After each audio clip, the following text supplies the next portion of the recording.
Shalom Lentera Injil. Ya, shalom Pak Ferdi. Ya, baik.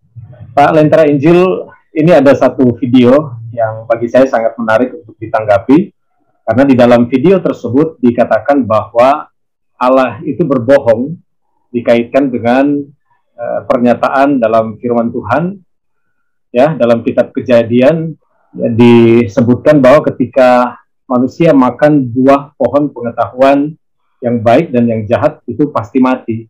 Tapi kenyataannya manusia yang makan buah pohon tersebut tidak mati. Dengan demikian dikatakan bahwa Allah itu berbohong. Kesimpulan kedua, Tuhannya bohong. Paham teman-teman sekalian? Nah, kenapa Tuhannya bohong? Coba lihat. Surga tadi ada banyak pohon, ada dua yang spesial. Satu pohon, yang kedua pohon.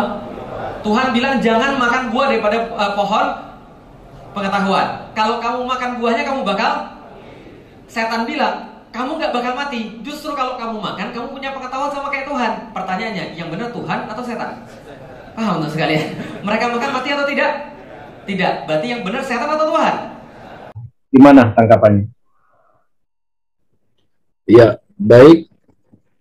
Terima kasih buat pertanyaannya.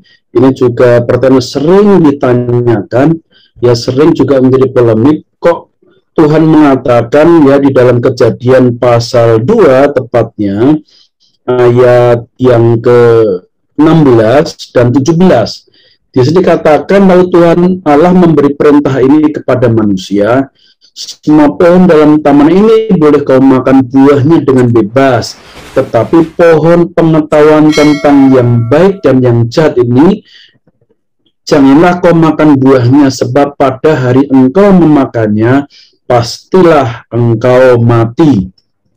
Nah, saudara yang dikasih Tuhan, ketika Tuhan mengatakan ini, nah pertanyaannya adalah kemudian ketika Adam dan Hawa makan dari buah itu kok tidak mati? Itu kan pertanyaannya. Apakah Tuhan berbohong? Nah, saudara, sebenarnya Tuhan tidak berbohong dan manusia memang mati. Ya.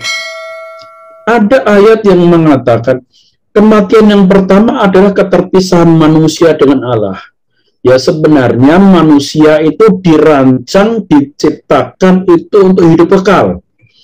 Karena manusia ketika diciptakan dari debu dan tanah itu, kemudian Allah menghembuskan nesyama. Nah, nesyama ini adalah bagian energi Allah yang mampu untuk menopang darah dan daging ini untuk bisa hidup kekal selamanya. Seperti malaikat yang diciptakan dari api kemuliaan Tuhan, sehingga malaikat pun juga hidup kekal, tidak mengalami kematian. Manusia yang diciptakan dari debu tanah ini dihembusi nesyama, maka manusia itu juga hidup kekal. Ya, oleh sebab itu, ketika Adam jatuh dalam dosa mengakibatkan kematian, itu maka kemudian Adam dipanggil dengan bapa kematian.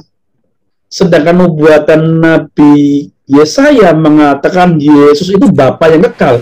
Sebenarnya bapa yang kekal itu bukan konteksnya itu pada Allah Bapa dalam kitab Yesaya itu ya, tetapi sebenarnya itu adalah merupakan perbandingan. Adam adalah bapa kematian, sedangkan Yesus adalah bapa kekekalan yang menurunkan generasi-generasi yang kekal, ya, keselamatan kekal.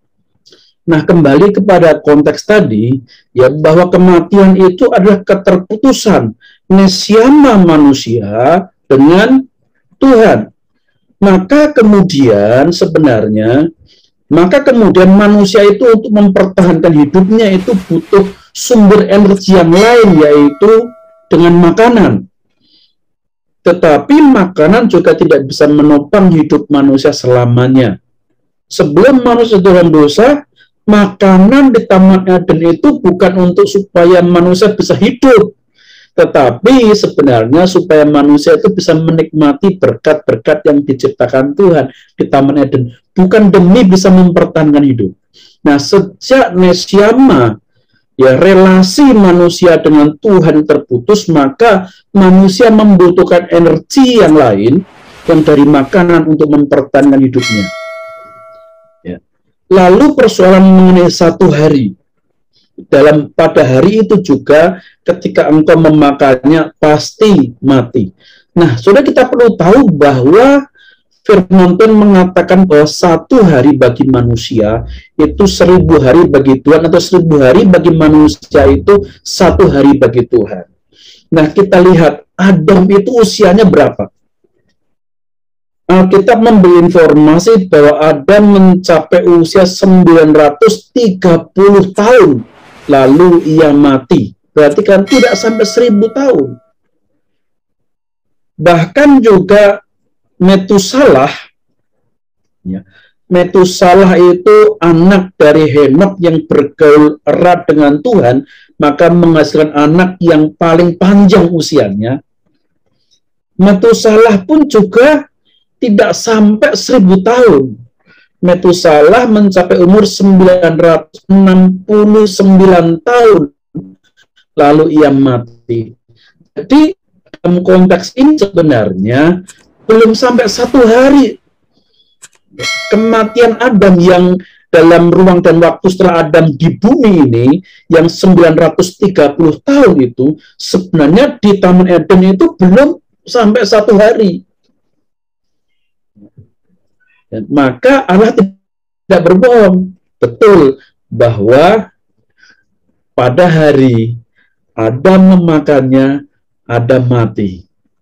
Ya, terbukti bahwa usianya hanya 930 tahun, tidak sampai 1 hari, tidak sampai 1000 tahun. Demikian yang bisa jawab Pastor Ferdi.